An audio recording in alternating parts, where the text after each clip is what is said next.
The rain was falling gently that evening, turning the streets of the quiet city into shimmering reflections of streetlights and passing cars.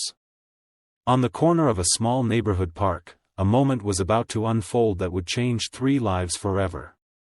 No cameras, no audience, no grand stage, just a tired single father, a fragile little girl in a wheelchair, and a miracle that nobody expected. Before we begin this emotional journey, take a moment to like this video, comment, share it with someone who believes in kindness and second chances, and subscribe to the channel. And tell us in the comments where you're watching from, because stories like this connect hearts from all around the world. Jonathan Carter had not planned to become a hero that day. In fact, most people who saw him would never imagine he carried so much strength in his quiet heart.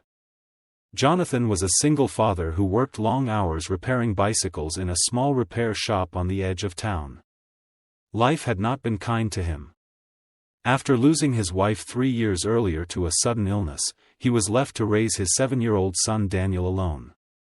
Every morning he woke before sunrise, made Daniel breakfast, walked him to school, and then spent 10 hours fixing bikes for people who rarely noticed the tired man behind the counter. Despite his struggles, Jonathan carried something rare inside him, a deep belief that kindness could still change the world. Across town lived someone whose life looked completely different. Alexander Whitmore was one of the richest men in the country, a billionaire known for building a massive technology empire. His mansion stood on a hill overlooking the city, surrounded by tall gates and manicured gardens. To the outside world, Alexander Whitmore had everything: power, wealth, influence. But inside the walls of that grand mansion, there was a pain that money could never erase. His 8-year-old daughter, Isabella Whitmore, had been born with a severe neurological condition that doctors said would prevent her from ever walking. Specialists from around the world had been consulted.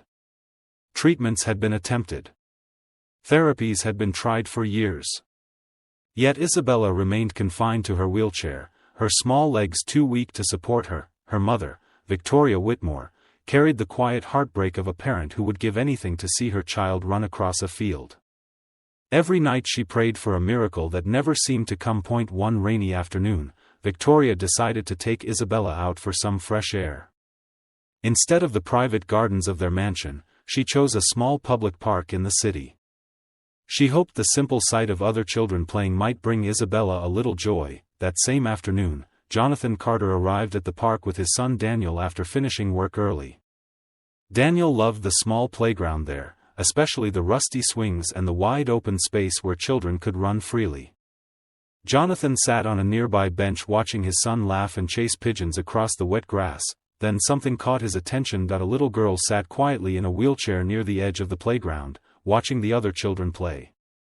Her eyes followed every running step, every joyful laugh. But there was a sadness there, an aching longing that Jonathan recognized immediately. Beside her stood a woman dressed elegantly, clearly out of place in the modest neighborhood park. She watched Isabella carefully, her expression a mixture of love and silent heartbreak. Jonathan didn't know who they were. To him, they were simply a mother and daughter carrying a heavy burden. Daniel soon noticed Isabella too. Children often see what adults overlook. Without hesitation, Daniel walked over and began showing her a small toy airplane he had brought with him. Isabella's face lit up for the first time that afternoon. Jonathan watched from a distance as the two children laughed quietly together. Then something unexpected happened. Daniel asked Isabella if she wanted to try something fun. He pointed to a simple wooden balance board that Jonathan had built for him at home, a small therapy tool Jonathan used to help Daniel strengthen his legs after a minor injury years earlier. Daniel carefully brought the board over and placed it on the grass. Jonathan walked closer, curious. Victoria looked unsure at first. Years of medical warnings echoed in her mind. Doctors had always told them to be careful, to avoid anything risky, but there was something about the gentle kindness in Jonathan's eyes that made her pause. Jonathan knelt down beside Isabella's wheelchair and explained softly how the board worked. He had helped children with physical challenges before while volunteering at a community center years ago. It wasn't medical treatment. It was simply balance, patience, and encouragement. At first Isabella hesitated. Her legs had never held her weight before, but Daniel stood beside her like a tiny coach, cheering her on with innocent confidence. With Victoria's nervous permission, Jonathan carefully helped Isabella place her feet onto the board while holding her securely under her arms. The first attempt lasted only a second, her legs trembled. But something remarkable happened. They held, for the first time in 8 years, Isabella. Whitmore was supporting a tiny portion of her own weight, Victoria gasped. Jonathan gently encouraged her again, guiding her balance while Daniel clapped excitedly. Seconds turned into longer seconds. Isabella's face showed determination mixed with disbelief. Her muscles, long and used, struggled to cooperate, but they were responding. Again and again they tried, each attempt lasting a little longer. The rain had stopped now, and golden sunlight began breaking through the clouds, casting a warm glow over the small park. By the 10th attempt, Isabella did something nobody had ever seen before. She stood, not fully, not perfectly, but her legs held her upright with Jonathan's steady support. Victoria covered her mouth with trembling hands as tears filled her eyes. 8 years of hopeless diagnoses suddenly felt uncertain. The impossible moment stretched across the quiet park. A little girl who had never stood before was standing. The emotion became too much for Victoria to contain. She broke down in tears, not quiet tears, but the kind that come from years of pain finally cracking open. Jonathan didn't realize the significance of what had happened. To him, it was simply patience and encouragement. But for Victoria Whitmore, it was the first glimpse of hope she had seen since Isabella's birth. Later that evening, after exchanging names, Victoria revealed who they were. Jonathan was stunned to learn that Isabella's father was Alexander Whitmore, the billionaire whose name appeared on news headlines and skyscrapers.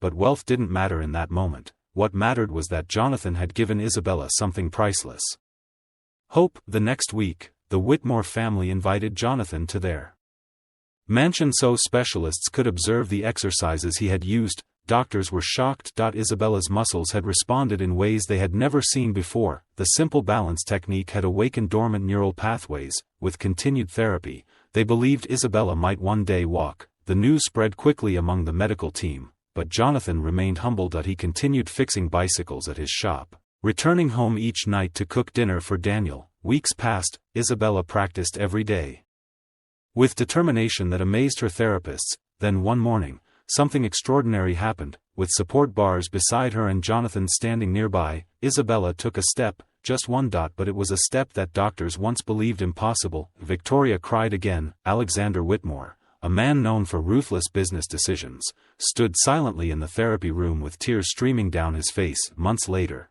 Isabella took several steps across a therapy floor while holding her mother's hands. The miracle wasn't instant. It was slow, patient, and built from compassion, and it began in a quiet park with a single father who simply cared enough to try. Alexander Whitmore later funded a rehabilitation center in Jonathan Carter's name, designed to help children with physical disabilities discover the same kind of hope. Jonathan never asked for recognition, but his kindness created a ripple that would change thousands of lives. Before we reach the end of this incredible story, we have a small request for you.